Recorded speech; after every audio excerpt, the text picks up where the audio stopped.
Welcome back to Women One-on-One. And guess what? We have the pleasure of having a gentleman in the house today. Guess what? We're talking about why do people stay together and pretend to be happy and like everything is going on good when it's really not good. And so we're going to get a man's perspective from that. We've heard about the women saying what they thought. Now we're going to ask the gentleman, why do you think people do that? Well, because the last thing most people, I mean, some people might cry out for help, but a lot of people, the last thing that they want other people to know is that their relationship is not going smooth. Men might look at it as, other brothers might look at them like, man, you can't handle your responsibility, you can't take care of your home front. And the women might look at it like other women or look at them like, well, she can't satisfy her man, she can't make her man happy, blah, blah, blah.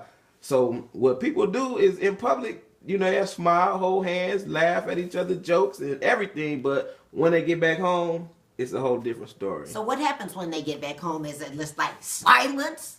It's silence. He doing his thing, she doing her thing. Do you think that's bad for a relationship? Yeah, it's bad. All right, why is that bad? When the silence is in the house and everybody is doing their own thing, what's happening? Because communication is key. All right, key communication. All right, I agree with that. So you're saying that if the communication continues to be distant and more distant and more distant, what's going to happen? It's going to eventually fade away. All right, what fades away? The love is going to fade away. The relationship is going to fade away. It's not going to be any more desire to even be around each other. It's just going to be dead.